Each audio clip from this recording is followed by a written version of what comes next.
हम system test execution की बात कर रहे थे पिछली मरतबा। उसमें हमने कुछ चीज़ें देखी थी। आइए हल्का सा रिकैप करते हैं, फिर आगे चलते हैं। हमने देखा था पिछली मरतबा कि there are certain prerequisites before we start execution of the system test, और फिर हमने थोड़ी सी बात सिस्टम टेस्ट ऑटोमेशन से रिलेटेड भी की थी।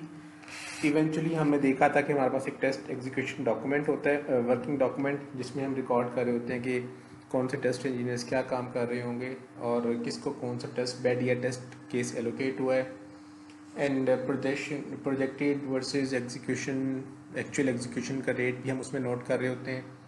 और उसमें हम ज़रूरी बात है जो डिफेक्ट्स आ रहे हैं उनको ट्रैक करना भी होता है हमने, और साथ साथ हम रिव्यू करते हैं कि अच्छा किसी डिफेक्ट को किसी कैटेगरी में डाला गया तो क्या वाकई वो उस कैटेगरी में जाता है या नहीं जाता। ये हमारा टेस्ट एग्जीक्यूशन वर्किंग डॉक्यूमेंट था। उसके बाद हमने बात ये की थी कि डिफेक्ट्स जो होते हैं उनकी मुख्तलिफ प्रायोरिटी एंड सिवियरिटीज़ हो सकती हैं, और डिफेक्ट्स के बारे में हमें ज़रा सा और आज पढ़ना है, और उसके बाद हम डिफेक्ट्स की अंडरस्टैंडिंग के बाद कुछ मैट्रिक्स देखेंगे and then will move forward. Before we start reporting defects, हमें डिफेक्ट्स के बारे में कुछ चीज़ें पता होनी ज़रूरी हैं। इस स्लाइड पर हम वो चीज़ें ज़रा डिस्कस करेंगे जो हमें डिफेक्ट्स के बारे में पता होनी ज़रूरी है। एक डिफेक्ट जब कभी अराइव किया या whenever it has been filed or reported with a certain severity and priority level, तो हम कहेंगे it is a new thing, it is a new defect, और इसके ऊपर अब काम करेंगे हम यकीनन। हम जब काम करेंगे तो सबसे पहले तो हम वो डिफेक्ट किसी को असाइन करेंगे एज ए रिस्पॉन्सिबिलिटी कि अभी आपका काम है इस डिफेक्ट को करेक्ट करना। उस असाइनमेंट के बाद डिफेक्ट के ऊपर वो पर्सन जो है वो काम शुरू कर देगा, और इवेंचुअली हो सकता है उसको ठीक कर दे और वो मैटर रिजॉल्व हो जाए और इवेंचुअली क्लोज हो जाए। तो ये हमने यहाँ पे लिखा हुआ है कि defect could be in a new state और असाइंड स्टेट और ओपन स्टेट और रिजॉल्व स्टेट और क्लोज्ड स्टेट। क्लोज स्टेट से मुराद है कि अब तमाम पार्टीज यानी जिसने डिफेक्ट सबमिट किया था वो और जिसने डिफेक्ट करेक्ट किया वो, ये अब दोनों एग्री कर गए हैं कि अच्छा अब ये डिफेक्ट मज़ीद मौजूद नहीं है इस सिस्टम के अंदर। बाकी भी स्टेट्स हैं यहाँ पर, वेट स्टेट में हो सकता है कभी वो सिचुएशन पैदा हो सकती है कि अभी इनफ इंफॉर्मेशन अवेलेबल नहीं है, डिफेक्ट हैज़ बीन रिपोर्टेड, लेकिन साइन पर्सन ने कहा कि मुझे थोड़ी सी और इन्फॉर्मेशन दें कि एक्चुअली कैसे आया था डिफेक्ट, सपोज ऐसा कहा। तो अब वो इन्फॉर्मेशन का इंतज़ार कर रहा है, तो ये वेट स्टेट में चले जाएगा डिफेक्ट, ताकि बाकी डिफेक्ट्स के ऊपर काम चल सके। इस तरह से फंक्शनैलिटी FAD जो है फंक्शन एज डिज़ाइंड, ये भी हो सकता है हमारे डिफेक्ट की एक स्टेट हो। उसके अलावा डिफेक्ट होल्ड में जा सकता है, शेल्फ किया जा सकता है, डुप्लीकेट कैटेगरी में जा सकता है, या may be it can not be reproduced and it is postponed until we have a later release available. जो मुख्तलिफ स्टेट्स हैं डिफेक्ट्स की, इनमें defects can actually move in from one state to another state. उसके बारे में एक diagram देखते हैं। ये डायग्राम ज़रूरी नहीं कि आपको हर एक सॉफ्टवेयर हाउस में मिले, ज़रा सी मुख्तलिफ चीज़ें मिल सकती हैं, लेकिन ये एक डायग्राम है जो किसी एक व्यू पॉइंट को रिप्रेजेंट कर रही है, और वो ये डायग्राम है। ये बता ही रही है कि डिफेक्ट जब न्यू स्टेट में आया तो उसके बाद वो असाइन होगा किसी को, असाइन होने के बाद ओपन हो जाएगा, यानी इस पर काम शुरू हो जाएगा। काम शुरू हुआ, डिफेक्ट रिजॉल्व हो गया, यानी इस प्रॉब्लम को फिक्स कर दिया गया, करेक्ट कर दिया गया, इशू को रिमूव कर दिया गया, और उसके बाद वो क्लोज हो जाएगा। ये बड़ा सादा सा साइकिल, सादा सा प्रोसेस लग रहा है कि एक एक करके हम ये सारे काम कर चुके हैं। अब ये तो वो केस है जब असाइंड पर्सन को पता चल गया कि all right this defect is a valid defect and I have to work on it and it will be resolve in a seamless manner. लेकिन बाकी जो इतने सारे हमें एरोज नज़र आ रहे हैं वो बता रहे हैं कि हर दफ़ा ऐसा नहीं होता कि हम ये बिल्कुल जो सीधी लाइन है इसको फॉलो करें। ये स्ट्रेट पाथ हमेशा तो फॉलो नहीं हो रहा होगा। बाज़ात क्या होगा, जो न्यू डिफेक्ट आया वो ज़ाहिर बात है आते ही तो डेवलपर के पास नहीं आता, कुछ मैनेजर्स के पास आता है। तो मैनेजर्स को पता चला कि ये डिफेक्ट तो ये तो डिफेक्ट ही नहीं है, ये तो असल में क्या चीज़ है, ये वो चीज़ है जो कि डिज़ाइन में कहा गया था कि ऐसे ही करना है। अब वो क्या करेंगे, वो कहेंगे ना this is actually something which should be sent into F state. F is function as design state. इस स्टेट के अंदर चला जाना चाहिए इसको। अब फाइन, एक नया डिफेक्ट था, वो किसी को असाइन ही नहीं हुआ, क्योंकि हमारा जो मैनेजर था सॉफ्टवेयर डेवलपमेंट मैनेजर, उसने कहा he is the owner of every new defect. जैसे ही डिफेक्ट आया न्यू के अंदर, तो उसका ओनर इस वक्त कौन होगा? Software development manager.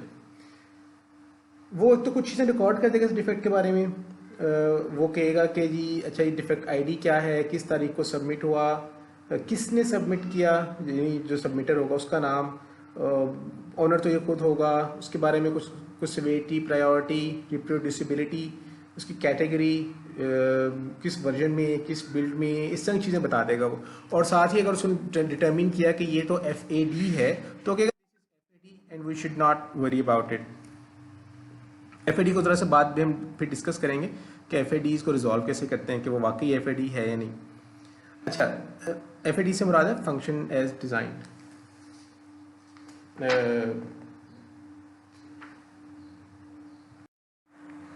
अब जब ये F स्टेट में चला गया हमारा डिफेक्ट, तो अब इसका ओनर बदल गया। अब ओनर डेवलपमेंट मैनेजर नहीं है, सबमिटर है।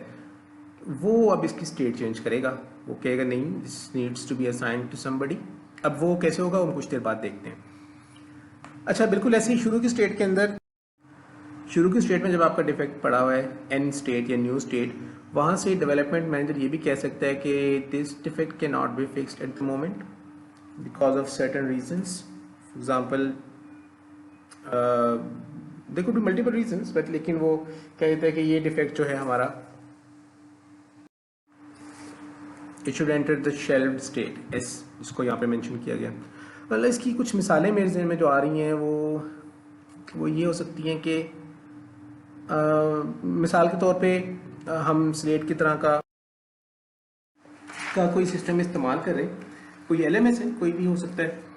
अब इसमें मिसाल के तौर पे स्टूडेंट को एक क्विज शेयर किया गया, एक लिंक के थ्रू स्टूडेंट ने वो लिंक क्लिक किया, लेकिन क्विज की एक्सेस नहीं मिली, बट उसका क्विज का टाइमर स्टार्ट हो गया।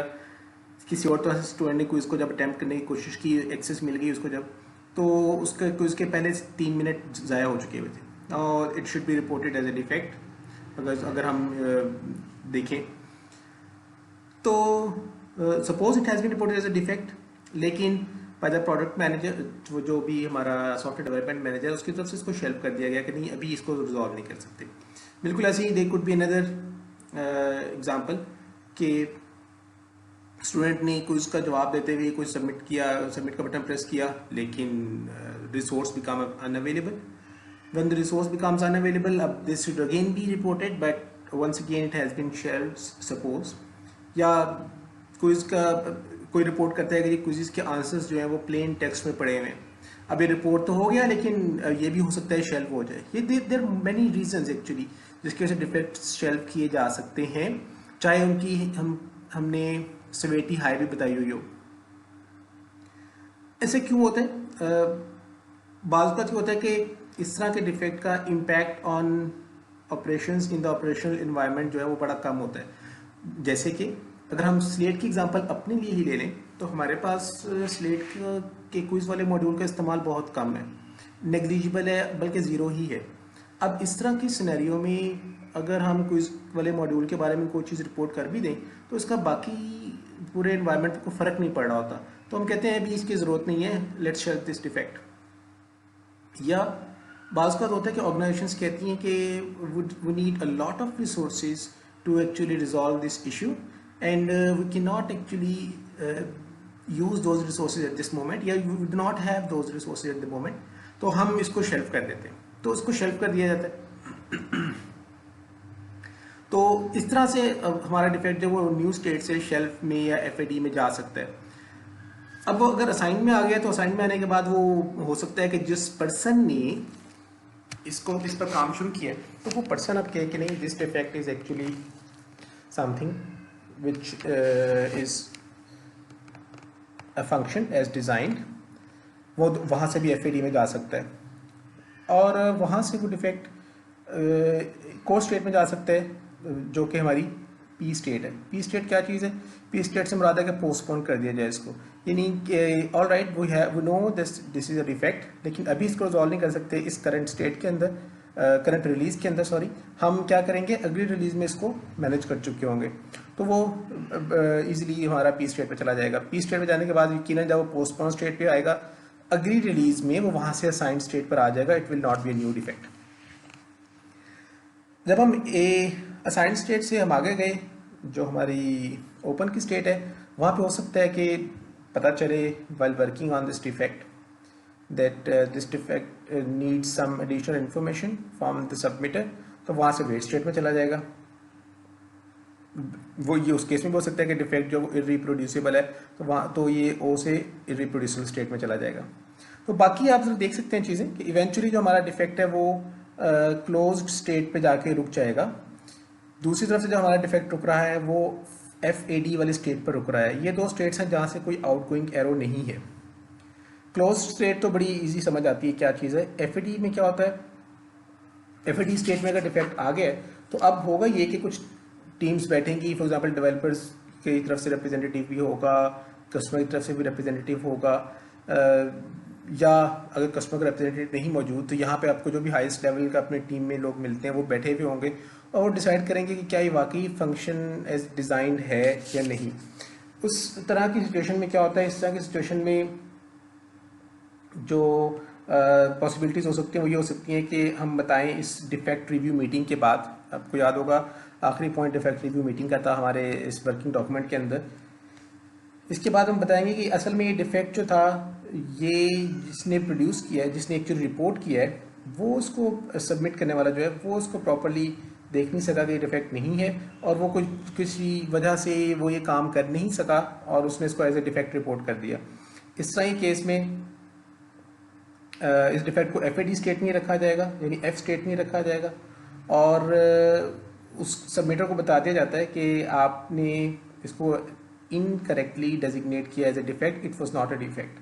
अच्छा, इसको क्लोज नहीं किया जाएगा क्योंकि क्लोज डिफेक्ट्स वो होंगे जो करेक्ट होने के बाद, रिजॉल्व होने के बाद क्लोज स्टेट में जा रहे हैं। तो हम डिफ्रेंशिएट करना चाहते हैं बिटवीन द डिफेक्ट्स जो कि इनकरेक्टली क्लासीफाई हुए थे शुरू में और जो क्लोज हुए हैं आफ्टर, जो कि करेक्टली क्लासीफाई होने के बाद रिजॉल्व होकर क्लोज हुए हैं।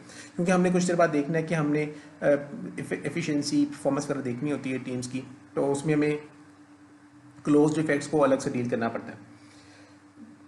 अच्छा, दूसरा एक तो सोल्यूशन ये हमने देखा, सॉरी पॉसिबिलिटी ये देखी कि हमारी डिफेक्ट रिव्यू मीटिंग कहेगी कि this is actually an FAD। दूसरा केस ये हो सकता है कि ये FAD नहीं था, हमें लगा कि ये FAD है लेकिन जिसने सबमिट किया वो ठीक कह रहा है।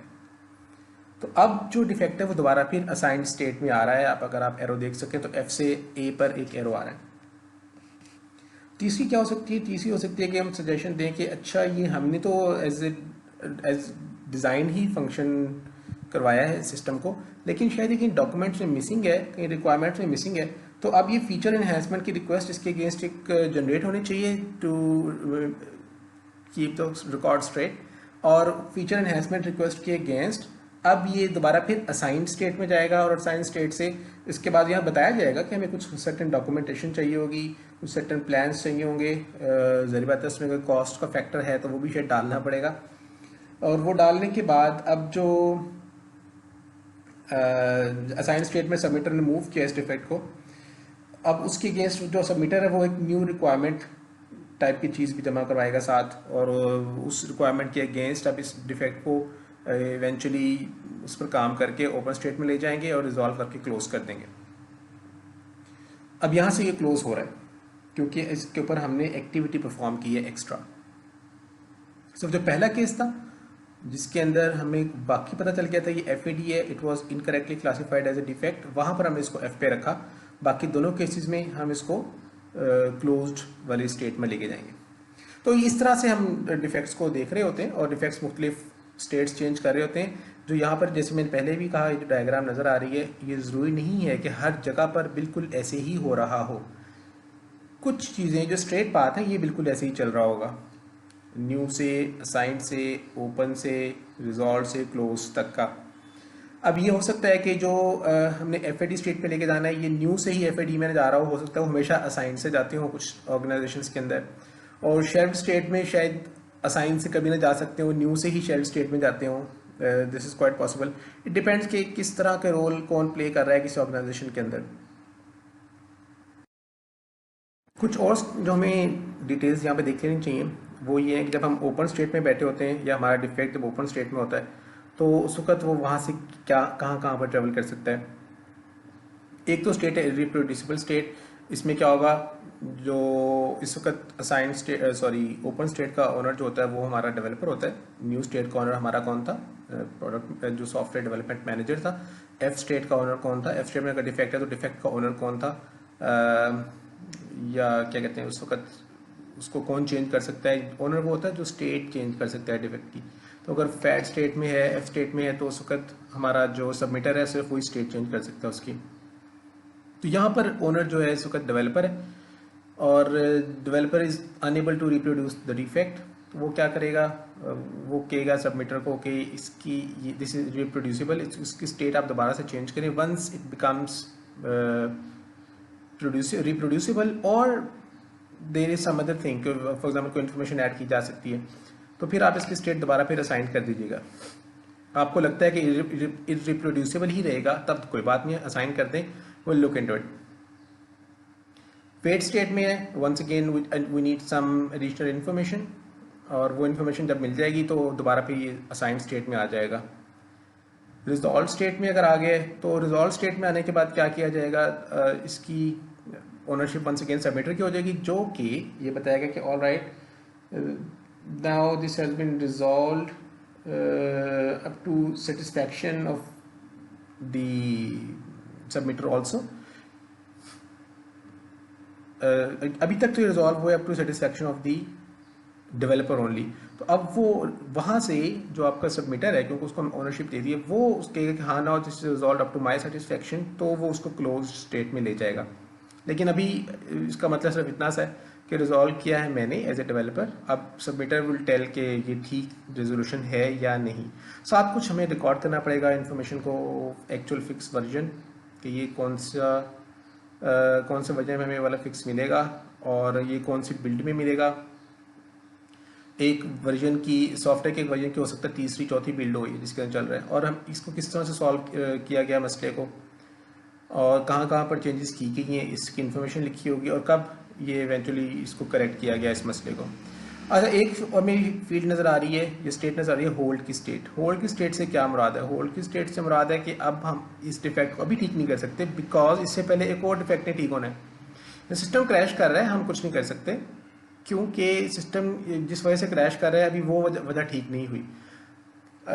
या ऐसे हम कह रहे हैं कि सिस्टम ने नेगेटिव बिल जनरेट कर दिया, हम अभी इस बिल को ठीक नहीं कर सकते, क्योंकि जिस मॉड्यूल से हम इंफॉर्मेशन ले रहे थे क्वांटिटी ऑफ आइटम्स की या प्राइस ऑफ आइटम्स की, उस मॉड्यूल के अंदर एक मसला है, वहाँ पर मसला रिजॉल्व होगा तब हम देखेंगे हमारे बिलिंग मॉड्यूल सही काम करता है कि नहीं करता। या हमारा सिस्टम क्रैश कर गया बिकॉज किसी तरह से नॉन लीप ईयर में 29 फरवरी की डेट आ गई है, तो अब हमारा सिस्टम उसकी वजह से बिल्कुल बुरा बिहेव कर रहा है या कुछ और काम कर रहा है, ये क्रैश ही कर गया है, कुछ ऐसी स्टेट में चला गया कि वहाँ से वापस नहीं आ पा रहा। तो हम इस मसले को हल नहीं कर सकते, क्योंकि जहाँ से डेट जनरेट हो रही है वो उस मॉड्यूल में कोई मसला है, वो मॉड्यूल ठीक होगा तो उसके बाद हम अपने वाले मॉड्यूल को देखेंगे। या कोई और थर्ड पार्टी इशू है, हम कोई चीज़ करना चाह रहे थे किसी और एपीआई के साथ मिलके, वो एपीआई ही कुछ काम नहीं कर पा रही है। जैसे हम कह रहे हैं कि एक लिखी हुई इक्वेशन एडिटर के अंदर जैसे ही मैं क्लिक करूं मुझे इक्वेशन एडिटर अलग से ओपन हुआ नज़र आए, उसके अंदर मैं इक्वेशन चेंज कर सकूं, लेकिन वो जिस पार्टी के इक्वेशन एडिटर को मैं इस्तेमाल कर रहा हूं वो ये अलाउ ही नहीं करता, या उसमें कोई मसला आ गया है कि वो ये ओपन करते हुए कभी कभी क्रैश कर जाता है। तो मेरी एप्लीकेशन जो जिसके अंदर मैंने इक्वेशन एडिटर इस्तेमाल किया हुआ है वो भी इस वजह से मिसबिहेव कर रही है। तो जब तक वो थर्ड पार्टी वाली चीज़ रिजॉल्व नहीं होती, मेरी एप्लीकेशन बार बार क्रैश करती ही रहेगी। इस तरह की चीज़ें होल्ड की कैटेगरी में ले जाती हैं डिफेक्ट को। अगर कोई डिफेक्ट डुप्लीकेट है तो ऑल राइट, उसको सिर्फ नोट कर लेंगे कि ये किस और डिफेक्ट के साथ ये डुप्लीकेशन आ रही है। जो एक और एरो में नज़र आ रहा है ओपन स्टेट से, जो यहाँ पर लिस्ट नहीं किया गया, वो है ओ से ए का एरो। ये क्या है, जब सपोज टाइम ख़त्म हो गया हमारा टेस्ट करने का, या कोई ऐसा हमने कहा कि ऑल राइट अब मज़ीद हम इन डिफेक्ट्स को नहीं देख सकते, तो कुछ डिफेक्ट्स अभी भी शायद ओपन पड़े हुए होंगे। ये जो ओपन डिफेक्ट्स हैं ऑटोमेटिकली, ये ऐसा थोड़ी कि अब इन डिफेक्ट्स को हम रिजॉल्व करके क्लोज कर देंगे, नहीं, ऐसा नहीं। हम कहेंगे ये वाले ओपन डिफेक्ट्स जो ये फ्यूचर में रिजॉल्व होंगे, यानी अगली रिलीज में रिजॉल्व होंगे। तो अगली रिलीज में रिजॉल्व करने के लिए हम इन ओपन डिफेक्ट्स को असाइन स्टेट में लेके जाएंगे और असाइन स्टेट से इनको पी स्टेट में ले जाएंगे, विच इज पोस्टपोन की स्टेट। पोस्टपोन की स्टेट से नेक्स्ट रिलीज आते ही अब ये डिफेक्ट्स दोबारा फिर असाइन की स्टेट में आ जाएंगे। तो ये हमारा ओपन स्टेट से छठा एरो है। ये एक इंपॉर्टेंट चीज़ थी डिस्कस करने वाली डिफेक्ट की स्टेट के बारे में।